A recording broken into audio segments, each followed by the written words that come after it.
mbokk yi dal leen ak jàmm xaw tuutate ñu xëyeeti xibaar boo xam ne day jëm si xale jigéen ñuy sàkku waaye yàlla def na si jàmm lii sa Touba Mbàkke la xewee buñ sukkandikoo si yéene kaay bi source a ñeenti xale yu jigéen yu doon jàngi daar la ñaari samba boo daal di dogale yu ak kagule pompe leen gaz dugal leen si tabax ya waaye foofu lañ leen bàyyi ginnaaw bi ñu yeewoo nag sa diwaanu l'hôpital bi ñu leen saytoo ñoom gis nañu ne kenn deful si ñoom dara yàlla def na si jàmm ña yeewoo wut si jàmm kay ñoo di waa Rëbës ginnaaw bi ñu yeewoo ak seen doom ji nga xam ne faatu na Mouhamed Akil lay wuyoo moom dafa mel ni nag dafa xaru maanaam ab buum la takk sa baat ba daal di pendre boppam sa duusu seen i kër ginnaaw bi nga xam te ni bi nag nekk na si ay jafe-jafe yéeni kaay di Vox Populi xëy di ko nettali naan Mouhamed Akil mi nag dafa ñàkk waajuram mu góor ak maamam ji nga xam ne moom la nekkaloon loole yépp nag si juróom benn weer képp tax boppam dem ba mu mujjee faat boppam laas yéenikaay moom xëyee beneen xew-xewu jamono moo di Géej Ndour mi nga xamante ni bi dafa faat koo xam ne ab colocataire am la yéenikaay bi nag nee na lu waral mu faat ko weesuwul téeméer dërëmu crédit téléphone waa ji nee na xëy gis ministre yi ñu jël taxi ngir xëy bu mu leen bett ginnaaw boo xamante ni bi njiitu réew mi président Macky Sall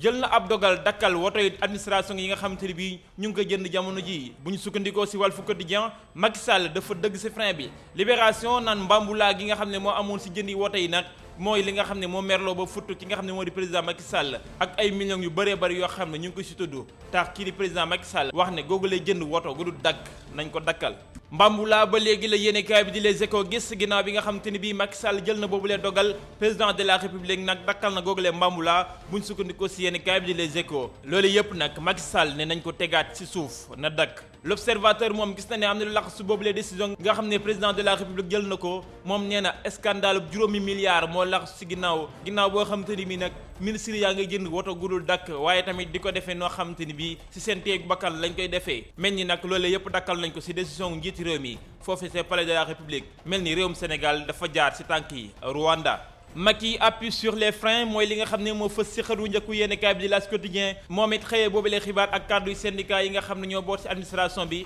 ñoom nag joxoñ nañu baaraamu tuuma ñi nga xam ne ñoo di politiciens yi nee nañ lu jig njaag rek ñoom ñooy njaag daanaka ñoom ñooy jëfandikoo nu mu leen neexee alalu askan wi Macky range les clés mooy li nga xam ne it moo fës yi xëru njëkku yéenekaay bi di Le Quotidien ginnaaw décision bi nga xam ne njiitu réew mi jël na ko nag ñu war ko door ci alxames yi ndaxte gis nañu ne budget bu toll ci $1 milliard daanaka waajoon nañ ko foofee sa DMTA waaye dafay mel ni waa administration bi da nga fi doon jéggi di jëndal seen bopp dialogue politique bi ak waxtaan wu ñu soobu nag Le Témoin moom la xëyee ginnaaw bi nga xam ne gis na ni tàggatéem bi dëgg nag moo am ci proposition bi nga xam ne dafay xàjjale njiitu réew ak chef de parti loolee nag moo tëggatéembel waxtaan wi ginnaaw bi nga xam te ni bii opposition bi proposé nañ ko waaye majorité bi salfaañee loole ci loole nag yéenekaay bi xëy jox kàddu gi ñi nga xam ne seen xam-xam màcc na ci wàll wi ñuy jàngat yooyu lay mbir diggante président Senghor Abdou Diouf Abdoulaye Wade ba ci président Macky Sall ci boobu les cumul de fonction nag Sud Quotidien naan société civile bi nag ñu nga jeñax bu baax a baax ki nga xam ne moo di président Macky Sall Moundiaye Cissé bu ONG 3D nee na gépp cumul ci boppam la ñu war a tere ci ëttub politique bi Valdiodio Ndiaye nekk expert électoral nag naan lii ci boppam nag muy xët-xëlloo gi surtout waxtaanukaayu politique gi Ababacar Fall bu Gradec moom li mu gis moo di président de la République ci boppam moo mën a am matuk mën a weesu yile wax